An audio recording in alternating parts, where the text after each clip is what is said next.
ناظرین اکرام، بڑا خوبصورت اور محبت کا نذرانہ پیش کیا گیا. آپ کے اور ہمارے درمیان ایک مختصر سا بریک ہے، ملتے ہیں بریک کے بعد.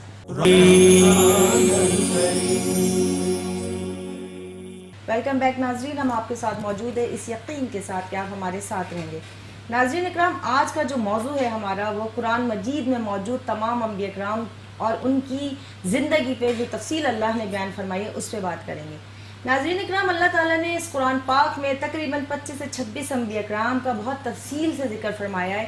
اس کے علاوہ چند انبیاء اکرام کے صرف نام ہیں، اور جن انبیاء اکرام کے متعلق اللہ تفصیل سے فرماتا ہے ان انبیاء اکرام نے اپنی قوموں کو یعنی سرکش قوموں کو راہ راست پہ لانے کے لیے بہت زیادہ تکالیف اٹھائیں، بہت زیادہ پریشانیاں اٹھائیں، اور اس کے ساتھ ساتھ اللہ کا پیغام پھیلانے میں کبھی بھی پیچھے نہ رہے. کبھی بھی کوئی ایسی بات نہیں ہوئی، چونکہ انبیاء معصوم ہیں. اللہ خود فرماتا ہے کہ میرے انبیاء معصوم ہیں. تو انبیاء اکرام نے تکالیف اٹھانا منظور کر لیا، انبیاء اکرام نے لوگوں کو راہ راست پہ لانا منظور کر لیا، لیکن اللہ کے حکم کی نافرمانی کہیں نہیں کی، کیونکہ اللہ کے نبی ہیں. اللہ نے ان کے لیے خاص مقصد کے لیے بھیجا ہے. تقریباً 1,24,000 انبیاء اکرام کم و بیش اس دنیا میں اللہ نے مبعوث فرمائے، جن میں سے 25 سے 26 انبیاء اکرام کا ذکر تفصیل سے موجود ہے. اللہ تعالیٰ خود قرآن پاک میں فرماتا ہے کہ اگر پورے 1,24,000 انبیاء اکرام، جو کم و بیش ایک آئیڈیا ہے کہ یہ اتنے ہی ہیں، اگر ان کا سب کا ذکر تفصیل سے فرما دیتا تو پڑھنے والوں کے لیے بڑی جیسے نا طویل کتاب ہو جاتی، سہل نہ رہتی، آسان نہ رہتی، پڑھنے میں مشکلات آتی اور یقینی طور پر یاد کرنا بھی مشکل ہوتا. لیکن اللہ تعالیٰ جن لوگوں کو بڑے خاص کہتے ہیں نا ذہنی اور جسمانی قوت عطا کرتا ہے، وہ لوگ اس کے اس کلام کو یاد کر لیتے ہیں، اپنے دل میں اس کا خزانہ جمع کر لیتے ہیں. کیونکہ نبی کریم صلی اللہ علیہ وآلہ وسلم کا فرمان ہے کہ اگر جس دل میں ذرا سا بھی قرآن موجود نہیں، یعنی کسی بھی آیت کا سورت کا کوئی حصہ موجود نہ ہو، وہ ایک ویران گھر کی طرح ہے. یعنی کہ ہمارے دل میں اللہ کے کلام کا ہونا کتنا ضروری ہے. اور چونکہ ہم نبی کریم صلی اللہ علیہ وسلم کے امتی ہیں اور اللہ کے نبی پہ یہ قرآن نازل ہوا اور ہمیں اپنے نبی کی زبان اقدس کے ذریعے پہنچتا ہے، تو ہمیں چاہیے کہ ہم اس قرآن پاک کو روزانہ پڑھا کریں. ناظرین، اتنا خوبصورت موضوع ہے، اس پہ بہت کچھ بولا جا سکتا ہے اور انشاءاللہ ہم اس میں بات بھی کریں گے. تو اپنی پروفیسر صاحبہ سے اس بارے میں پوچھتے ہیں کہ میں نے جن انبیاء اکرام کا ذکر کیا کہ 25 سے 26 ہے، کچھ تفصیل ان کی ہم اپنی پروفیسر صاحبہ سے جانیں گے. جی پروفیسر صاحبہ. اعوذ باللہ من الشیطان الرجیم، بسم اللہ الرحمن الرحیم. الصلاۃ والسلام علیک یا رسول اللہ وعلی آلک واصحابک یا حبیب اللہ. الصلاۃ والسلام علیک یا نبی اللہ وعلی آلک واصحابک یا صلی اللہ علیہ وآلہ وسلم. آپ کی بات کو وہیں سے جوڑتی ہوں کہ حضور پاک صلی اللہ علیہ وآلہ وسلم خاتم النبیین بن کر تشریف لائے. بے شک آپ سے قبل کئی انبیاء، کم و بیش 1,24,000 انبیاء جو ہے وہ علیہ الصلوۃ والسلام دنیا میں تشریف لائے اور اپنی اپنی تعلیم عطا فرمائی، اپنی تعلیم فرمائی. اور دیکھیے، یہ بات ہم کو اپنے ذہن نشین کر لینی چاہیے کہ توحید کا پیغام ہر نبی نے دیا، توحید کا پیغام ہر نبی لے کر آیا، اور توحید کے علاوہ جو تعلیمات میرے نبی صلی اللہ علیہ وآلہ وسلم کی تھی وہی تمام تعلیمات تمام انبیاء کرام کی تھی. صحیح. اب یہ الگ بات ہے کہ علاقہ اور قوم اور آب و ہوائی اثرات جو ہوتے ہیں ان کی وجہ سے کچھ لوگوں نے کیٹیگریز بنا لی. بالکل بالکل. اور کچھ لوگوں نے، کچھ امتوں نے ایسا کیا کہ نبیوں کی وفات کے بعد یا نبیوں کے وصال کے بعد اپنے اپنے کچھ ایسے عقائد بنا لیے کہ جو اس وقت موجود نہیں تھے. تو جب میرے نبی صلی اللہ علیہ وآلہ وسلم تشریف لائے تو اس وقت تمام پچھلے نبیوں کی شریعتوں کو منسوخ کر کے، یعنی کہ تمام شریعتوں کی تنسیخ ہوئی، اور اس کے بعد اسلام جو ہے وہ ایک واحد مذہب جو تھا جس کو آخرت تک واحد مذہب تصور کیا جائے گا، اور یہی مذہب ہے جس کو لے کر ہم روز محشر جو ہے وہ اللہ کے سامنے اٹھیں گے. نبیوں کا جہاں تک تذکرہ آتا ہے تو 26 جو تعداد ہے قرآن پاک میں وہ نبیوں کی ہے، اور جس کے بارے میں اللہ تعالیٰ نے قرآن پاک میں تذکرہ کیا. قرآن پاک میں فرامین موجود ہیں. 3 نبی ایسے ہیں جن کا پوشیدہ تذکرہ کیا گیا، جس میں سے حضرت خضر علیہ السلام، حضرت شمائل علیہ السلام اور ایک انبیاء اور ہے. لیکن باقی تمام نبیوں کا تفصیل سے تذکرہ کیا گیا ہے، جس میں حضرت شعیب علیہ السلام، حضرت الیاس علیہ السلام، حضرت لوط علیہ السلام، حضرت داؤد علیہ السلام، حضرت ابراہیم علیہ السلام، حضرت اسماعیل علیہ السلام، اور حضرت یوسف علیہ السلام، حضرت یعقوب علیہ السلام، حضرت موسیٰ علیہ السلام، حضرت عیسیٰ علیہ السلام. ان تمام انبیاء کا جو ہے وہ تفصیل سے تذکرہ کیا گیا ہے، بلکہ ان کی پیدائش سے لے کر ان کی وصال تک کے بارے میں تمام تفصیلات بتائی گئی، ان کے معجزات کے بارے میں بتایا گیا۔ جب بھی کوئی نبی اس دنیا میں آیا تو اس کو اپنا نبوت کا ثبوت دینے کے لیے کوئی نہ کوئی معجزہ دکھانا پڑتا تھا۔ اسی وجہ سے اللہ تعالیٰ نے نبی کی دعا پر، جب وہ نبی دعا فرماتے تھے اس وقت اس نبی کو اللہ تعالیٰ نے معجزہ عطا فرمایا۔ ہر نبی کے پاس تقریباً کوئی نہ کوئی معجزہ موجود ہے، جس طرح حضرت عیسیٰ علیہ السلام بوڑھی اور بانجھ لوگوں کو دوبارہ سے، خواتین کو دوبارہ سے جوان کر دیا کرتے تھے، اور مردوں کو، برس کے مریض کو شفا کر دیا کرتے تھے، اور مردوں کو جلا دیا کرتے تھے حضرت عیسیٰ علیہ السلام۔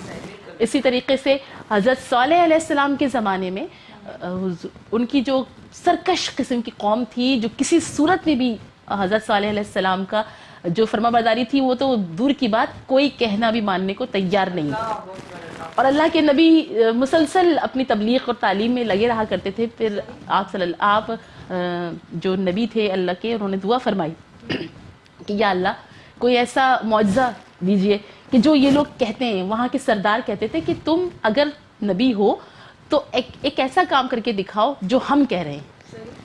تو وہ یہ کہتے تھے کہ یہ جو پہاڑ ہے ان کے درمیان میں سے ایک اونٹنی نکالو، اس اونٹنی کا، اچھا 4-5 سردار مل گئے تھے، کوئی کہتا تھا کہ اس اونٹنی کی عمر 10 برس ہونی چاہیے، کوئی کہتا تھا کہ وہ اونٹنی حاملہ ہونی چاہیے، کوئی کہتا تھا کہ وہ اونٹنی دودھ دینے والی ہونی چاہیے، کوئی کہتا تھا کہ اس اونٹنی کا جو رنگ ہے وہ سرخ ہونا چاہیے، اور کوئی کہتا تھا کہ اس کے جسم پر اس قدر بال ہونے چاہیے کہ جس سے بیش تحاشا اون بنایا جا سکے۔ اللہ کے نبی نے اللہ تعالیٰ سے دعا فرمائی، رب کائنات نے دعا قبول فرمائی، اور آپ نے اشارہ کیا اور پہاڑ کے 2 ٹکڑے ہوئے اور سامنے سے ایک اونٹنی جو ہے وہ ظاہر ہوئی۔ حضرت صالح علیہ السلام کے زمانے میں یہ اونٹنی کا تذکرہ ہوا۔ اس کے بعد پھر اونٹنی جب سامنے آئی تو اس نے آ کر سامنے ایک نہر تھی جو پانی سے لبالب تھی، اور کبھی پانی اس کا خشک نہ ہوتا تھا۔ وہ اونٹنی نے جب پانی پیا تو وہ پوری نہر خشک ہو گئی، یعنی کہ وہ اس قدر سیراب ہوئی اس پانی سے، اور بے تحاشا دودھ دیا اس نے، اور کیونکہ وہ حاملہ تھی تو اس نے ایک 10 مہینے کے عرصے کے بعد جو ہے وہ بچے کو جنم دیا، اور اس کے بعد پھر وہ بچہ بھی ساتھ ساتھ جو تھا وہ آپ اس معجزے میں شامل ہوا، اور وہاں کے سرداران ان تمام چیزوں کے باوجود بھی جو سرکشی سے اپنے باز نہیں آئے، جبکہ یہ اللہ تعالیٰ کے نبی کا بہترین معجزوں میں سے ایک معجزہ ہے۔ اسی طریقے سے حضرت ایوب علیہ السلام جو کہ مالدار تصور کیے جاتے تھے، بے انتہا مالدار تھے، آپ کے پاس بے انتہا مویشی تھے، بے انتہا کھیتی باڑی تھی، زراعت کا بھی بہت اچھا آپ کا کام چل رہا تھا، اس کے علاوہ آپ کی بیویاں تھیں ماشاءاللہ، اور آپ کے بیٹے تھے اور بیٹیاں بھی تھیں، اور بے انتہا محل تھا۔ ناظرین کرام، اس سلسلے کو جاری ساری رکھیں گے کیونکہ انبیاء کرام کی تفصیل جو حیات کی متعلق کافی ہے، ہمارے پاس ابھی ٹائم بھی ہے اور ہم آپ کو بہت کچھ انشاءاللہ بتائیں گے۔ اب ایک چھوٹا سا وقفہ ہمارے اور آپ کے درمیان ہے، ملتے ہیں بریک کے بعد۔ ویلکم بیک ناظرین، ہم آپ کے ساتھ موجود ہیں اس یقین کے ساتھ کہ آپ ہمارے ساتھ رہیں گے۔ ناظرین اکرام، آج کا جو موضوع ہم نے منتخب کیا ہے وہ قرآن پاک میں موجود تمام انبیاء کرام کا تفصیلی، جسے کہتے ہیں نا، زندگی پہ بات کرنا، زندگی کے متعلق، ان کی حیات کے متعلق، ان کی حیات میں آنے والے واقعات کے متعلق تفصیل ہے۔ ناظرین کرام، یہ قرآن پاک جو اللہ تعالیٰ نے اپنے نبی صلی اللہ علیہ وآلہ وسلم پہ نازل فرمایا، بنیادی طور پہ اللہ کے نبی کی کہ جیسے کہ نا قلب اطہر پہ نازل ہوا ہے۔ حضرت جبرائیل امین جو لے کر آتے تھے وحی کی شکل میں قلب اطہر پہ نازل ہوتا تھا وہ قرآن پاک۔ اللہ تعالیٰ نے 19ویں سپارے کی سورہ شعراء کی آیت نمبر 192 سے 195 میں فرمایا ہے، اور یہ کلام رب العالمین کا اتارا ہوا ہے جسے روح الامین لے کے اترا تمہارے قلب پر، تمہارے دل پر۔ کس کے قلب اطہر کی بات ہو رہی ہے؟ نبی کریم صلی اللہ علیہ وآلہ وسلم کے قلب اطہر کی بات ہو رہی ہے کہ ہم نبی کریم صلی اللہ علیہ وسلم کے قلب اطہر پہ قرآن نازل ہوا روشن عربی زبان پہ تاکہ تم ڈر سناؤ۔ اور اس بات میں کہ نبی کریم صلی اللہ علیہ وآلہ وسلم کے قلب اطہر پہ لکھی ہوئی تحریر، قلب اطہر پہ نازل ہوئی بھی تحریر ہم پڑھتے ہیں، یعنی کہ جو شخص بھی روزانہ قرآن پاک کی تلاوت کرتا ہے، چاہے وہ بچہ ہو، بوڑھا ہو، عورت ہو، مرد ہو، کوئی بھی ہو، مسلم یقینی طور پر مسلمان پڑھتے ہیں، تو جب قرآن پاک کی تلاوت کی جا رہی ہوتی ہے تو آپ صلی اللہ علیہ وسلم کے قلب اطہر سے تعلق جڑ جاتا ہے۔ اس چیز کو ذرا محسوس کریں تو آپ کو اتنی فرط جذبات اپنے اندر محسوس ہوں گے کہ اللہ کے نبی کے قلب اطہر سے تعلق جڑ رہا ہے۔ ایک عام بات نہیں ہے، بہت زبردست اور بہت خوبصورت بات ہے کہ کیونکہ ہم قلب اطہر پہ لکھی ہوئی تحریر پڑھتے ہیں، قرآن پاک اللہ کے نبی صلی اللہ علیہ وسلم کی زبان اقدس تک ہم تک ضرور پہنچائے، اور اللہ فرماتا ہے نبی سے کہ اے نبی جتنا آسانی سے ہو سکے قرآن پڑھو، اور نبی کریم صلی اللہ علیہ وسلم فرماتے ہیں امتیوں سے کہ ہر روز قرآن کی تلاوت ضرور کرنی چاہیے، اس سے شیطان ملعون ہمارے گھروں سے دور ہو جاتا ہے۔ ناظرین اکرام، ہمارے ساتھ حبیبہ شعیب موجود ہیں ثنا، کیوں نہ ان سے ایک اور خوبصورت سی نعت سنیں۔ جی حبیبہ۔ سرکار دو عالم کے رخ پر، سرکار دو عالم کے رخ پر، انوار کا عالم کیا ہوگا جب زلف کا وصف ہے قرآن میں، جب زلف کا ذکر ہے قرآن میں، رخسار کا عالم کیا ہوگا سرکار دو عالم کے رخ پر، محبوب خدا کے جلووں سے ایمان کی آنکھیں روشن ہیں،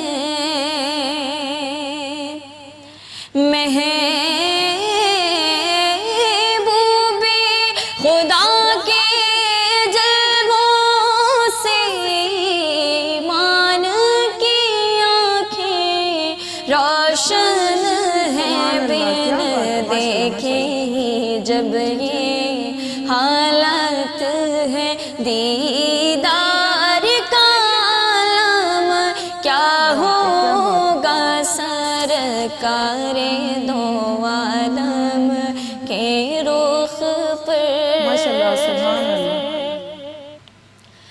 جب ان کے گداور دیتے ہیں شاہان زمانہ کی جھولی، جب ان کے گداور دیتے ہیں شاہان زمانہ کی جھولی، محتاج کی جب یہ حالت ہے مختار کا عالم کیا ہوگا سرکار دو عالم کے رخ پر، اور ہے نام میں ان کے اتنا اثر کہ اٹھ جاتے گئے مردے بھی سن کر، سبحان اللہ سبحان اللہ۔ ہے نام میں ان کے اتنا اثر کہ اٹھ جاتے گئے مردے بھی سن کر، وہ حال اگر خود ہی پوچھیں، وہ حال اگر خود ہی پوچھیں، بیمار کا عالم کیا ہوگا، وہ حال اگر خود ہی پوچھیں، بیمار کا عالم کیا ہوگا، اور طیبہ سے ہوا جب آتی ہے بے کل کو سکون مل جاتا ہے، اس پار کی جب یہ حالت ہے اس پار کا عالم کیا ہوگا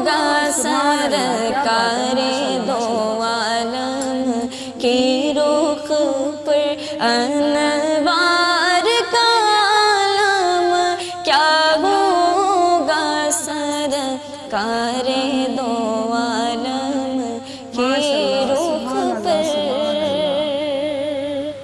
سبحان اللہ، ماشاء اللہ. ناظرین اکرام، بڑی محبت سے حبیبہ نے بارگاہ رسالت صلی اللہ علیہ وآلہ وسلم میں محبت کا نذرانہ پیش کیا. ناظرین چلتے ہیں اپنی پروفیسر صاحبہ کے طرف اور جانتے ہیں کہ وہ مزید انبیاء کرام کی زندگی کے بارے میں ہمیں کیا بتاتی ہیں کہ کس نبی کی کیا خصوصیات تھیں اور کس نے کن تکالیف کا برداشت کیا اپنی قوموں کو راہ راست پہ لانے کی. جی پروفیسر صاحبہ. وہیں سے اپنی گفتگو کا سلسلہ ہم جوڑتے ہیں. جی جی بالکل. کہ حضرت صالح علیہ السلام کا تذکرہ ابھی ہو رہا تھا. تو اب دیکھیے قرآن پاک میں اللہ تعالیٰ نے انبیاء کا تذکرہ کیا، بے شک تمام انبیاء کا تذکرہ کیا، لیکن ساتھ ساتھ حضور پاک صلی اللہ علیہ وسلم کے لیے فرما دیا وَرَفَعْنَا لَكَ ذِكْرَكَ، وَرَفَعْنَا لَكَ ذِكْرَكَ. بے شک کہ ہم نے اپنے نبی کے ذکر کو بلند کیا. سبحان اللہ، کیا بات ہے. جب بھی کہیں نعت پڑھی جاتی ہے تو وہ کانوں کو اتنا سکون اور دل کو اتنا اطمینان بخشتی ہے کہ خود بخود اس بات کی تائید ہو جاتی ہے، اس بات کا ثبوت مل جاتا ہے کہ دیکھیے جب بات پرانی ہو جاتی ہے نا تو آہستہ آہستہ آہستہ آہستہ اس بات کو وہ بات اختتام کی طرف جاتی ہے. اختتام کی طرف چلی ٹھیک ہے، جب کوئی بات پرانی ہو جاتی ہے تو وہ اختتام کی طرف جاتی ہے، ناک کے بلندی کی طرف. وہ شور شرابہ جو پہلے جیسا ہوتا ہے ویسا نہیں رہتا، وہ بلندی، اس بات کی وہ کیفیت، وہ نوعیت اس جیسی نہیں رہتی جیسے پہلے اہمیت ہوتی ہے. صحیح صحیح. تو اسی طریقے سے ایک انسان کی مثال لے لیجئے کہ جب وہ اپنے عنفوان شباب میں ہوتا ہے، جب جوان ہوتا ہے تو اس کی اہمیت، اس کی کیفیت کچھ اور ہوتی ہے. پھر وہ آہستہ آہستہ جب اپنی عمر کے آخری حصے میں جاتا ہے تو کیفیت اور اہمیت تھوڑا ذہنی طور پہ پختہ بھی ہو جاتا ہے. جی جی جی بالکل بالکل. اسی طریقے سے وَرَفَعْنَا لَكَ ذِكْرَكَ جب اللہ تعالیٰ نے قرآن پاک میں فرمایا تو نبی صلی اللہ علیہ وسلم کے ذکر کو بلند کرنے کا وعدہ فرمایا. تو دیکھیے آج تک اور قیامت تک اللہ تعالیٰ کے محبوب نبی صلی اللہ علیہ وسلم کے امتی، بلکہ امتی کیا کہوں گی میں، امتیوں کے علاوہ جو غیر مسلم ہیں سائنسدان، وہ بھی آپ صلی اللہ علیہ وآلہ وسلم کا تذکرہ کر رہے ہیں، ریسرچ کر رہے ہیں، ان کی احادیث پر، ان کی کہی ہوئی باتوں پر، ان کی سنتوں پر ریسرچ ہو رہی ہے. آج بھی غیر ملکی ممالک میں، مغربی ممالک میں ریسرچ ہو رہی ہے. اگر ہم اپنے ارد گرد دیکھتے ہیں تو امتی تو جو کچھ ہیں نعتیں مبارکہ پڑھتے ہیں اور ان کا ذکر کرتے ہیں. اور فرمایا میرے اللہ نے کہ جہاں پر نبی اور میرا صلی اللہ علیہ وسلم اور میرا تذکرہ کیا جا رہا ہوتا ہے وہاں پر میرے فرشتے پر پھیلا کر بیٹھ جاتے ہیں. اور جب بھی وہ تذکرہ ختم ہوتا ہے تو اس مجلس سے اٹھنے سے پہلے وہاں کے فرشتے آسمان پر آتے ہیں اور پوچھتے ہیں، کہتے ہیں مجھ سے کہ یا اللہ اس مجلس کے تمام لوگوں کی مغفرت فرما دیجئے، کیونکہ اس میں آپ کا اور آپ کے محبوب صلی اللہ علیہ وسلم کا تذکرہ ہو رہا تھا. تو حضور پاک صلی اللہ علیہ وسلم کے تذکرے کے طفیل اللہ تعالیٰ اس مجلس میں بیٹھنے والے، ذکر کرنے والے اور تمام سامعین جو کہ غور سے سن رہے ہوں یا نہ سن رہے ہوں ان سب کی مغفرت فرما دیتے ہیں.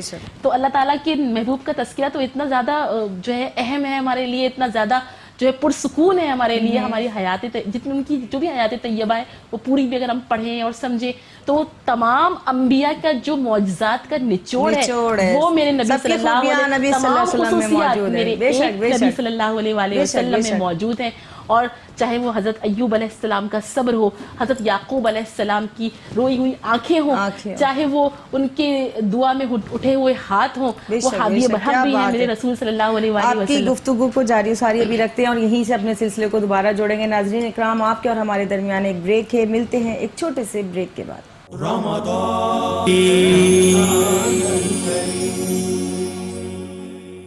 ویلکم بیک ناظرین، ہم آپ کے ساتھ موجود ہیں اور بہت خوبصورت سلسلہ جاری ہے بات چیت کا قرآن میں موجود انبیاء کرام کی زندگی کے متعلق، اور اپنی پروفیسر صاحبہ سے وہیں سے سلسلے کو جوڑتے ہیں جہاں سے ہم نے توڑا تھا. جی پروفیسر صاحبہ. انبیاء علیہ السلام میں حضرت یعقوب علیہ السلام کا تذکرہ بنی اسرائیل، سورہ بنی اسرائیل میں بڑی طویل تفصیلات کے ساتھ اللہ تعالیٰ نے بیان فرمایا. بنی اسرائیل دراصل حضرت یعقوب علیہ السلام کو ہی کہا جاتا ہے، یعنی کہ اسرائیل قوم کے باپ. سبحان اللہ. یعنی کہ ان کے نام سے وہ صورت نہیں ہے لیکن پس پیش انہی کا نام ہے حضرت یعقوب علیہ السلام کا. تو بس سورہ بنی اسرائیل میں پوری تفصیل کے ساتھ تمام قصے، تمام جو آپ کے ساتھ درپیش ہوئے، حضرت یوسف علیہ السلام کس طریقے سے کنویں میں ان کو ان کے بھائیوں نے ڈال دیا اور پھر کس طریقے سے وہ عروج اور بلندی پر پہنچے اور کس طریقے سے انہوں نے خواب دیکھے اور کس طریقے سے وہ صحیح. پریشانیوں میں گھرے. بالکل، آپ دیکھیے بالکل. وہاں پر بھی حضرت یوسف علیہ السلام کے پاس استطاعت بھی تھی, طاقت بھی تھی, صحیح. قوت بھی تھی, اور اس کے باوجود تمام چیزیں ہونے کے باوجود اس گناہ کی لذت سے حضرت یوسف علیہ السلام دور رہے. تو یہ ہے یہاں پر صبر اور پرہیزگاری, کہ اپنے آپ کو کسی بھی غلط کام سے روکنا, اپنے نفس پر کنٹرول پانا, جو کہ ہم رمضان المبارک میں جو ہے ایک انسٹیٹیوٹ ہم کو ملتا ہے, ایک ادارہ ملتا ہے, اور اس میں ہم یہ تمام پریکٹسز کرتے ہیں جس طرح کے عام دنوں میں نہیں کر پاتے. لیکن میں یہ سمجھتی ہوں کہ دیکھیں جمعے کا دن افضل ترین دن ہے. اللہ تعالیٰ نے فرمایا رمضان المبارک افضل ترین مہینہ, لیلۃ القدر افضل ترین رات. ٹھیک ہے, تاکہ ہم کو یہ چھوٹی چھوٹی چیزیں اس لیے دی گئی تاکہ ہم اس میں بڑے بڑے کام کر سکیں. ٹھیک ہے, تو یہ ہم کو عطا فرما کر اللہ تعالیٰ نے ہماری پریکٹسز کو مزید مطلب پرفیکٹ کرنا چاہا. لیکن اس کے باوجود ہم جو ہے وہ جمعۃ المبارک کو اگر افضل ترین مہینہ دن سمجھتے ہیں تو کیا وہ 7 دن افضل نہیں ہے؟ دیکھیے اللہ تعالیٰ نے کہا, قرآن پاک میں فرماتا ہے اللہ تعالیٰ, میں نے یہ دن, یہ مہینے, یہ راتیں, یہ ماہ و سال تمہارے لیے بنائے اور سب اہم ہیں. بالکل سب اہم ہے. تو ان 7 دنوں میں بھی ہم کو ویسے ہی اپنی پریکٹسز جاری رکھنی چاہیے. اگر دیکھیں ہم اپنے اعمال کو ان 7 دنوں میں ویسے ہی کمپلیٹ کریں گے تب جا کے ہم جمعۃ المبارک کو اپنے افضل سمجھیں گے. ٹھیک ہے, عید ہم اس لیے افضل سمجھتے ہیں کہ رمضان کی پریکٹس کے بعد عید آتی ہے, اسی لیے ہم جمعے کو بھی افضل سمجھتے ہیں کیونکہ وہ 7 دن کے بعد آتا ہے اور ہم اس میں نہا دھو کے, غسل کر کے, خوشبو لگا کے اور اللہ تعالیٰ کے حضور سربہ سجود ہوتے ہیں اور کوشش کرتے ہیں. اس میں ایک صحیح زیادہ ہے قبولیت کی, اور اللہ تعالیٰ فرماتا ہے کہ اس میں نے تمام دنوں سے ایک صحیح زیادہ, ایک جو ہے گھڑی جو ہے وہ زیادہ رکھی ہے, تم کوشش کرو کہ اس میں زیادہ سے زیادہ دعائیں مانگا کرو. تو حضور پاک صلی اللہ علیہ وسلم کی حیات طیبہ کی طرف پھر لوٹ کر آتے ہیں کہ حضور پاک صلی اللہ علیہ وسلم نے, دیکھیے قرآن پاک سب سے بڑا معجزہ میرے نبی صلی اللہ علیہ وسلم کا ہے قرآن پاک. یہاں پر آپ یہ دیکھیے توریت نازل ہوتی ہے, انجیل نازل ہوتی ہے, زبور نازل ہوتی ہے, نازل لے کر آنے والے فرشتے ہیں, اور نازل جن پر ہو رہی ہے وہ انبیاء ہیں, اللہ تعالیٰ کے محبوب معصوم نبی, وہ معصوم بندے جن سے گناہوں کی کوئی جو ہے وہ کوشش نہیں ہوتا, گناہ سرزد نہیں ہوتا, وہ معصوم ہے, وہ نیک ہے. اللہ تعالیٰ فرماتا ہے قرآن پاک میں کہ یہ میں نے قرآن جس نبی پر نازل فرمایا, جس نبی پر میں نے یہ قرآن نازل فرمایا, میں نے اس کو یونیک کر دیا, میں نے اس کو انوکھا کر دیا. اس کے بعد فرماتا ہے کہ میں نے جس کے ذریعے پہنچایا میں نے اس کو انوکھا کر دیا. حضرت جبرائیل علیہ السلام کو فوقیت ہے تمام فرشتوں پر, قرآن مجید کو فوقیت ہے تمام کتابوں پر, اور میرے نبی صلی اللہ علیہ وسلم کو فوقیت ہے تمام انبیاء کرام نے, کیونکہ امامت فرمائی آپ نے تمام انبیاء کرام علیہ السلام کی. دیکھیں معجزات میں تو کتنے ہی معجزات میں جو انگنت ہیں, لیکن کچھ اس میں سے ایسے ہیں کہ جن کو میں یہاں پر کوشش کروں گی بیان کرنے کی. کہ ایک معجزہ یہ کہ میرے نبی صلی اللہ علیہ وسلم حدیبیہ کے مقام پر موجود ہے, 1500 جو صحابہ کا لشکر کے ساتھ ہے, اور پانی کا ایک برتن صحابہ لے کر آتے ہیں. راستے میں ضرورت سفر میں وہ پانی ختم ہو گیا, اور وہاں پر ویسے بھی آج تک اس علاقے میں پانی کی کچھ قلت ہے. اب جب وہ پانی لے کر آتے ہیں صحابہ کرام رضوان اللہ اجمعین, تو کہتے ہیں یہ برتن ہے, اس کے اندر بس اتنا پانی رہ گیا. میرے حضور صلی اللہ علیہ وسلم فرمائیے کہ اب تمام 1500 صحابہ کرام رضوان اللہ اجمعین کو وضو بھی کرنا ہے, پانی سے سیراب بھی ہونا, مطلب پیاس بھی لگی ہوئی ہے, اور کھانے کا اہتمام بھی اسی پانی سے کرنا ہے. تو آپ بتائیے کہ اب کیا کیا جائے, اور قریب ترین کوئی کنواں بھی نہیں. اللہ اکبر.